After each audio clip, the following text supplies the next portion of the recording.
الحمد للہ وحدہ والصلاة والسلام علی من لا نبی بعد اما بعد فاعوذ باللہ من الشیطان الرجیم بسم اللہ الرحمن الرحیم وسيجنبها الأتقى الذي يؤتي ماله يتزكى وما لأحد عنده من نعمة تجزى إلا ابتغاء وجه ربه الأعلى ولسوف يرضى صدق الله العظيم وبلغنا رسوله النبي الأمي الكريم ونحن على ذلك لمن الشاهدين والشاكرين والحمد لله رب العالمين۔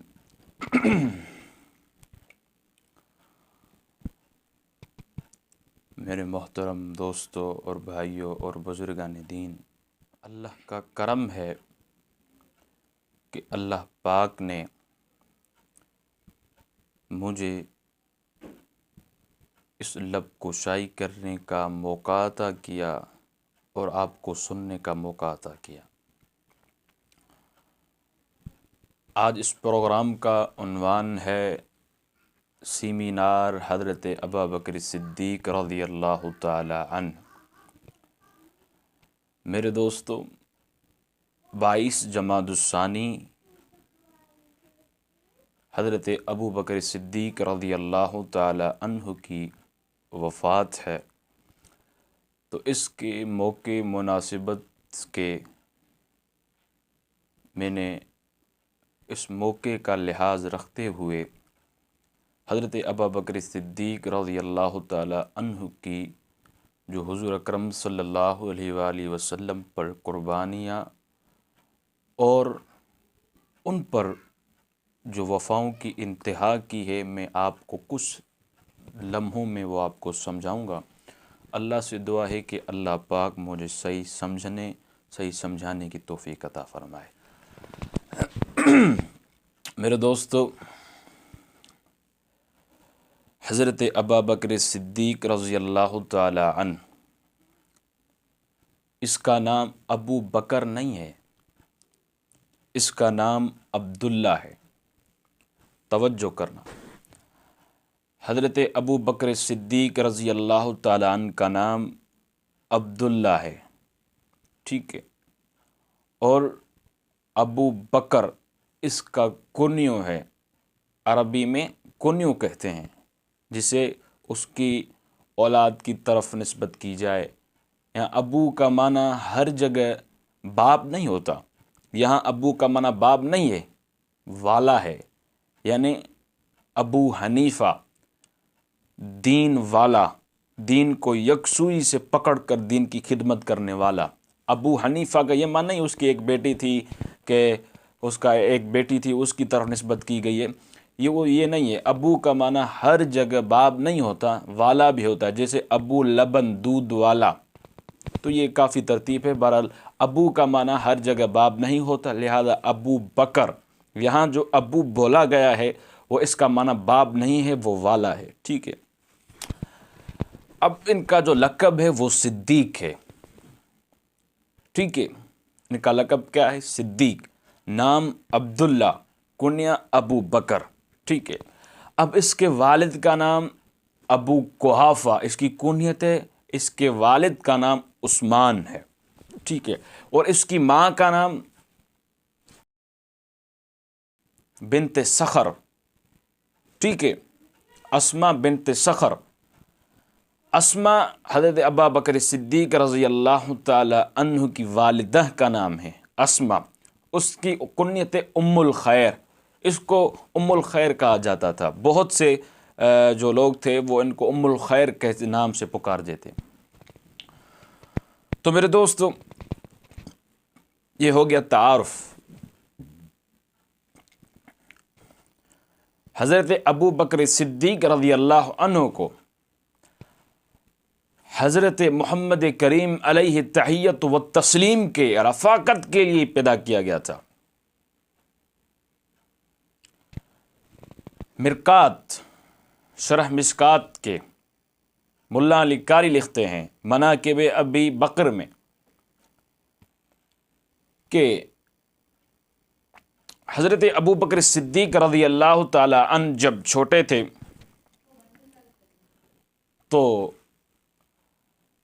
ان کے والد یعنی عثمان نے اپنی زوجہ یعنی حضرت اسماء سے کہا، اس وقت یہ مسلمان نہیں تھے، ان سے کہا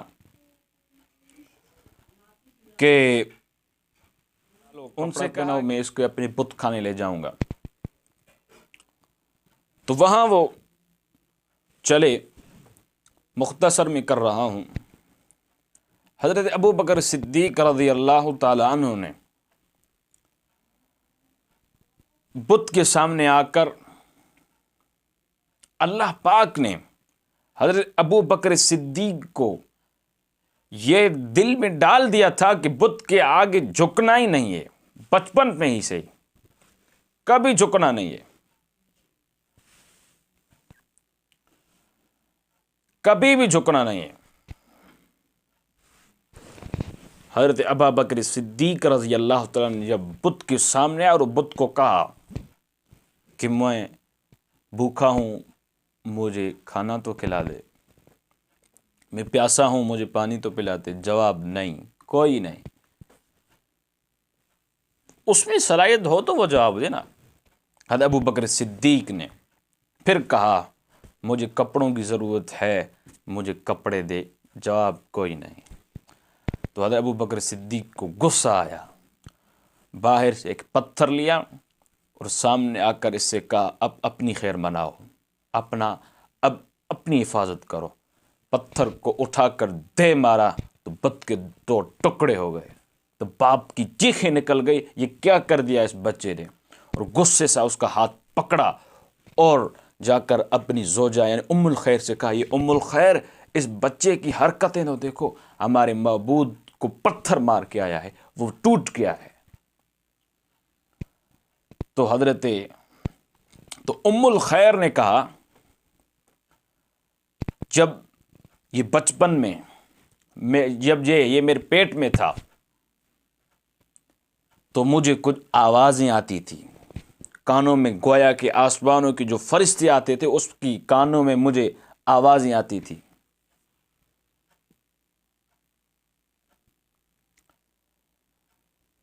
اس دن میں نے آپ کو کہا تھا مجھے کچھ آوازیں آ رہی ہے، تو میں نے کہا آپ کو بتاؤں، آپ نے کہا کہ یہ عورتوں کا وہم ہوتا ہے، یہ مجھے یہ بیان نہ کریں، یہ کچھ نہیں. خیر اب بتاؤں وہ واقعہ کیا تھا. اس نے کہا اب بتاؤ اب کیا ہوا. اس نے کہا وہ آوازیں یہ تھی یا امۃ اللہ بالتحقیق ابشری بالولد العتیق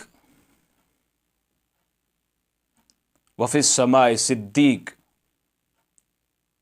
ولمحمد وصاحب ورفیق صلی اللہ علیہ وسلم. آوازیں یہ آئی تھی. اس کا ترجمہ کیا ہے؟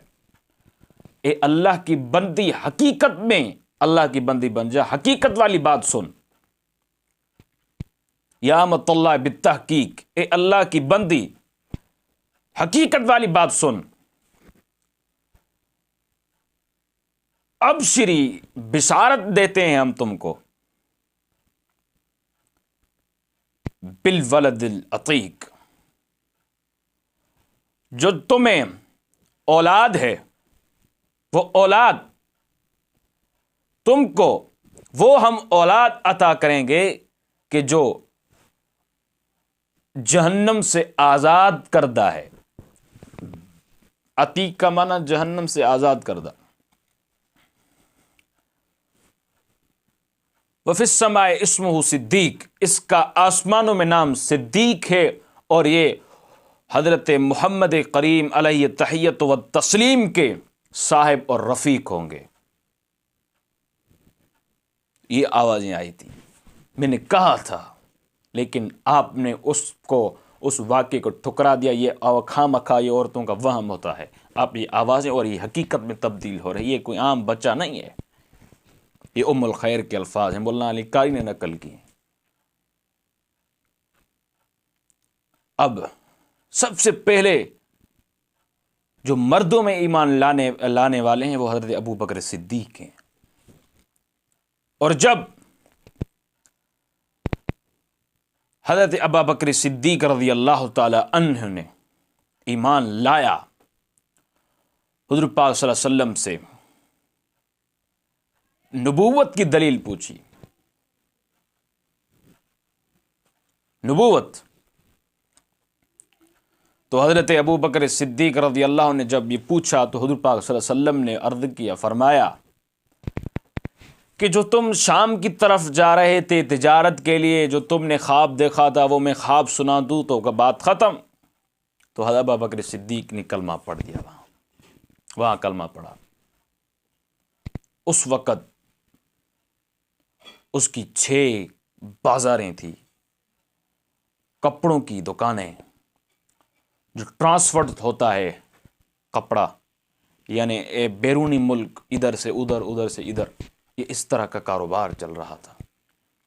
حضور پاک صلی اللہ علیہ وسلم پر حضرت ابو بکر صدیق نے ایک ایک کر کے سب قربان کر دیا.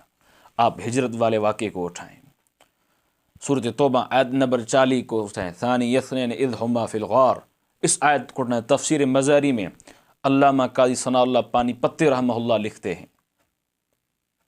ہجرت کا پورا واقعہ پر اثر لکھا ہے کہ حضرت ابو بکر صدیق رضی اللہ تعالی عنہ اتنی وفا کی حضور سے، خود وفاؤں کو بھی حضرت ابو بکر صدیق پر فخر تھا کہ یہ کیا ہے. جب یہ غار میں ہے، جب حضور اکرم صلی اللہ علیہ وآلہ وسلم حضرت علی کو اپنے بستر پر سلا کر حضرت ابو بکر صدیق کے گھر آئے، تو جب ہجرت کا آیا موقع تو حضرت ابو بکر صدیق و حضور پاک صلی اللہ علیہ وسلم چل پڑے. جب غار ثور کے اندر داخل ہو گئے تو ابو جہل نے وہ ماہر منگوایا تھا بیرونی ملک سے کہ یہ پیروں کے نشانے کو اچھی طرح واقف، اور یہ ماہر ہے، یہ جلد پہچان جاتا ہے، اس لیے ان کو چھوڑ دیا، یہ چیک کرے گا. جب اس نے، میں مختصر کرتا ہوں، جب یہ غار ثور کی طرف یہ پیر آتے ہیں، یہ نشانات آتے ہیں، یہ پاؤں کے نشانات آتے ہیں، تو حضرت ابو بکر صدیق رضی اللہ تعالیٰ عنہ حضور اکرم صلی اللہ علیہ وآلہ وسلم کے دونوں پاؤں مبارک اس کے نشانات غار ثور کی طرف جا رہے ہیں. جب غار ثور کی طرف اشارہ، جب غار ثور تک یہ نشانات ختم ہو گئے، جب یہ غار ثور کے پر نشانات ختم ہو گئے تو پھر وہ جو بیرونی ملک سے وہ ماہر آیا تھا، اس نے کہا کہ میرا علم جواب دے گیا ہے. اس نے کہا کیوں؟ کافی عرصے وہ بیٹھتا رہا، سوچتا رہا، لیکن اس نے کہا جو آپ نے ہمارے بیچ میں جو ٹیکس مقرر ہوئی تھی وہ میں چھوڑ کر مجھے آزاد دیں، میں چلا جاتا ہوں اپنے ملک. یہ مجھ سے کامزور ہے. مجھے سمجھ میں نہیں آتا، جب یہ نکلے ہیں تو دونوں نشانات موجود ہیں غار ثور کی طرف. جب یہ غار ثور آ جاتا ہے تو پھر نشانات ایک کے ہوتے، ایک کہاں غائب ہو گیا، پتہ نہیں اس کو آسمان لے گئے یا زمین کھا گئی، کہاں گیا. دونوں کے نشانات آتے ہیں، توجہ کرنا، دونوں کے نشانات آتے ہیں. جب غار ثور پر آتے تو ایک کے نشانات ہیں، ایک کے نشانات گم. تو ابو جہل نے کہا چلو یہ بتاؤ یہ نشانات کس کے ہیں؟ حضور اکرم علیہ التحیت و تسلیم کے ہیں، حضرت ابو بکر صدیق کے ہیں، کسی کے؟ اس نے تو جو نہیں کہا، میں کہہ رہا ہوں کہ اس نے تو بے ادبانہ انداز میں کہا ہوگا یہ کس کے نشانات ہیں. تو انہوں نے کہا یہ حضرت ابو بکر صدیق کے نشانات ہیں. تو ابو جہل نے کہا یقین ہے مجھے کہ حضرت ابو بکر کو حضور اکرم صلی اللہ علیہ وآلہ وسلم سے اتنی مودت اور پیار ہے کہ اس کو کندھوں پہ اٹھا کر یہ لے گیا ہوگا۔ اوئے کیا یہ وفائیں ہیں اللہ کی قسم! جب دشمنوں کے گھرانے، جب دشمن بولے کہ یہ وفادار ہے، یہ کندھوں پہ لے کر حضور کو لے گئے ہوں گے، جب غار پر پہنچے ہیں، غار ثور پر، آپ دیکھیں کتنی بلند ہے، کتنی اونچی ہے۔ یہاں تو ابھی تو آپ جائیں، آپ دیکھیں، ابھی تو رستے بنے ہوئے ہیں، بیچ میں ہوٹل وغیرہ لگے ہوئے ہیں، سب کچھ ہے، لیکن اس وقت جو رستے پہ نہیں بنے، اس وقت حضرت ابوبکر صدیق حضور پاک صلی اللہ علیہ وسلم کو کندھوں پہ لے کر اوپر چڑھ گیا۔ اللہ کی قسم، یہ ہوتی ہے وفاداری۔ جب غار ثور پہنچے ہیں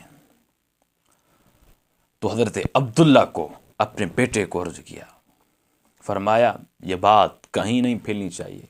پورے خاندان کو پتا تھا کہ حضور اکرم صلی اللہ علیہ وسلم اور حضرت ابوبکر صدیق کہاں گئے ہیں، حتیٰ تک کہ ان کے غلام کو بھی، فہیرہ ان کا غلام تھا، بکریوں چرانے والا، ان کو بھی پتا تھا یہ کہاں گئے ہیں، لیکن کسی نے راز فاحش نہیں آنے دیا، کسی نے بھی راز فاحش نہیں آنے دیا۔ تو حضرت ابوبکر صدیق رضی اللہ تعالیٰ عنہ جب غار میں ہیں، دشمن وہاں آ کر پہنچ گئے تو وہاں غار کے منہ پر 2 جنگلی کبوتر نے انڈے دیے، اور دوسری بات، اور مکھی نے جالا چا دیا۔ جب یہ آئے لوگ تو یہ دیکھیں غار کی منہ طرف یہ تو جالا ہے، یہاں تو انڈے ہیں، کبوتر بیٹھے ہیں، یہاں تو اگر کوئی اندر جاتا تو جالا اس کے منہ پر قائم اور سلامت نہ ہوتا، یہ اندر لے گیا ہوتا۔ اس سے پتہ چلے اندر کوئی نہیں ہے، باہر چلے آؤ۔ جب وہ گزر گئے، چلے گئے، جب حضور اکرم صلی اللہ علیہ وسلم 3 دن غار میں رہے، 3 دن رات میں رہے، 3 دن غار میں گزارے، 3 دن مکمل 3 دن۔ اس کے بعد یہ غار جو ہے وہ یمن کے راستے پر ہے، مدینے کے راستے پر نہیں ہے۔ کیوں؟ کیونکہ یہ لوگ جو تھے حضور پاک صلی اللہ علیہ وسلم کو قتل کرنے کے ارادے سے تھے، وہ راستہ لے گئے جو کہ اس کو پتہ بھی نہیں تھا یہ کہاں ہے، یمن سے لے کر مدینے گئے۔ غار ثور یہ مدینے کے راستے پر نہیں، یہ یمن کے راستے پر ہے، آپ دیکھ لیں میرے دوستو، یہ ہے وفاداری۔ یہ تو میں نے ابھی اس کا تعارف کیا ہے، ابھی تو بہت کچھ باقی ہے۔ اللہ کی قسم، ان لوگ کی میں یوں کہوں، باقی صحابہ اپنی جگہ، باقی صحابہ بہت اچھے، بہت اچھے، بہت اعلیٰ، لیکن جہاں حضرت ابوبکر صدیق کا مقام ہے وہاں کس صحابی کا مقام نہیں ہے، یاد رکھنا۔ حضرت ابوبکر صدیق اس مقام کو پہنچا ہے جہاں کوئی صحابی نہیں پہنچا۔ کیوں؟ اس کی 4 نسلیں مسلمان ہیں اور صحابیہ بنی ہیں۔ حضرت ابوبکر صدیق کے والد صحابی، حضرت ابوبکر صدیق کی ماں حضرت ام خیر اسما، وہ بھی ام خیر سلمہ وہ بھی مسلمان اور صحابیہ۔ حضرت ابوبکر صدیق خود مسلمان حضور کے صحابی، اور اس کے پوتے عبداللہ بن ابی بکر وہ بھی صحابیہ، اور اس کے بیٹے صحابیہ، 4 نسلیں عالم اور 4 نسلیں صحابیہ۔ حضرت ابوبکر صدیق کا والد، حضرت ابوبکر صدیق کی ماں، حضرت ابوبکر صدیق خود، اور ان کی اولاد صحابیہ رسول اللہ صلی اللہ علیہ وسلم کی ہیں، صحابی۔ یہ کوئی چھوٹا موٹا یہ درجہ نہیں ہے۔ آپ کسی اور صحابی میں دیکھ رہے ہیں، کسی صحابی کا باپ مسلمان تو خود مسلمان، کسی ماں کافر، کوئی بیٹا مسلمان، کوئی بیٹا کافر، کہیں باپ مسلمان، کہیں ماں کافر، یہ پوری ترتیب ہے۔ لیکن حضرت ابوبکر صدیق کا مقام وہاں ہے جہاں کوئی بھی نہیں پہنچ سکتا۔ میرے دوستو، حضور پاک صلی اللہ علیہ وسلم پر جو مال ابوبکر نے لٹایا دیا، سب کچھ حضور اکرم صلی اللہ علیہ وآلہ وسلم پر قربان کر دیا۔ یاد رکھنا میرے دوستو، باتیں تو بہت ہیں لیکن وقت کی مختصر تنگی کے ہونے کی وجہ سے کچھ جو اللہ نے مجھ سے کہلوایا اللہ پاک اپنی بارگاہ الہی میں قبول مقبول عطا فرمائے۔ میں نے جو کہا آپ نے جو سنا، اللہ سائیں اپنی بارگاہ الہی میں قبول عطا فرمائے۔ اس ویڈیو کو ضرور آگے شیئر کریں، ثواب کی نیت سے اللہ سے دعا ہے اللہ آپ کو خوش و خرم رکھے۔ اقول قولی ھذا واستغفر اللہ، آخر دعوانا ان الحمد للہ رب العالمین۔